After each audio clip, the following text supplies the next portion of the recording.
Hey guys, welcome back to the channel. In this one, I'm going to be covering Amazon Translate. So what is it, some of the features and use cases of Amazon Translate, and then a quick demo in the AWS console. Without further ado, let's get started. So first of all, what is Amazon Translate? Well, Amazon Translate's one of the more straightforward ones. It translates text from one language to another. For example, if I selected my source language to be Spanish and I wrote, "Tú deberías suscribirte a canal de Arif," and if I translated that to English, it would be, "You should subscribe to Arif's channel." So pretty straightforward. Now, some of the features of Translate. For one thing, there are a ton of languages that you can translate to or from. At the moment, it's 75, but of course, if you're watching this in the future, there may be many more available. Translate is also neural network based. And simply put, what that means is that many translators just take a few words around each word to determine the context of the situation. And with Amazon Translate, it takes the context of the entire sentence to figure out what is the best possible translation for every word. There's also language identification incorporated with Amazon Translate. So if you're not sure what language your input text will be in, so it could be Chinese, French, German, Swedish, etc., then you can just set it to auto, and then it will automatically translate to whatever your language of choice is. And finally, Amazon Translate is also pay per use. So you're only paying for exactly what you need. So with the free tier, I believe for the first 12 months, you get 2 million characters every month, which is a ton. And then you also get, after that, $15 per million characters. So the free tier on this service is definitely very useful. And now some of the Translate customers and use cases are, well, one of the biggest Translate customers is the BMW Group, and they use it to translate service manuals and instructional manuals. And they've said that it cuts down their time for translating into a quarter. And then another big customer is hotels.com, because since they have hotels all around the world, they need to translate their different web pages and guides, etc., into many different languages, and they use Amazon Translate. Now let's take a quick look at Translate in the console.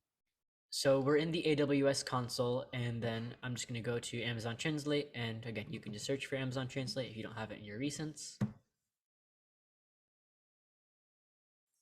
And now that we're in Amazon Translate, so you can see this is the real-time translation. So you can click a source language, there's auto, and then of course there's all these different languages. So if we just go with, for example,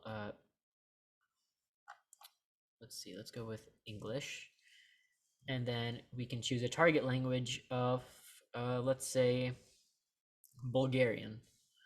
Now, if we type, hello, this is English text, you can see that it's starting to translate. And while, I don't know Bulgarian, so I can't verify if that's accurate or not, but I assume so. Oh, this is the English text. My bad, Grammarly. And then that's it. That's pretty straightforward. Then there's also additional settings. So you can add custom terminology so that if you have specific words that you don't want to be translated, you want to keep it as it is, then you can add in custom translation or custom terminology. You can also choose whether you want to be formal or informal in your speech. And in a lot of languages, of course, there's a difference. So that makes it, you can toggle it there. And then you can also choose whether or not to include profanity. Now you can also go to your metrics, so you can see things like your successful request count, your throttled request count, average response time, etc. And of course, I haven't actually integrated Translate into any applications. You need to use the API for that. But yeah, once you do, then you'll start seeing metrics here. Then you can also go to batch translation here, and you can create a job. You can use custom terminology, and then you can also use parallel data, which you can use as more customization for your translation. And really, that's about it. As I said, of course, if you're integrating it into your application, you're going to need to use the API, because obviously you're not going to go into the console every single time. That just wouldn't even work. So I'll leave a link down below to integrating the API in your application. And yeah, that's about it. Thank you so much for watching, and I really hope that you enjoyed the video and that you learned something new about Amazon Translate. If you plan on using it in your business or application, drop a comment below. Remember to like, subscribe, and I'll see you in the next video.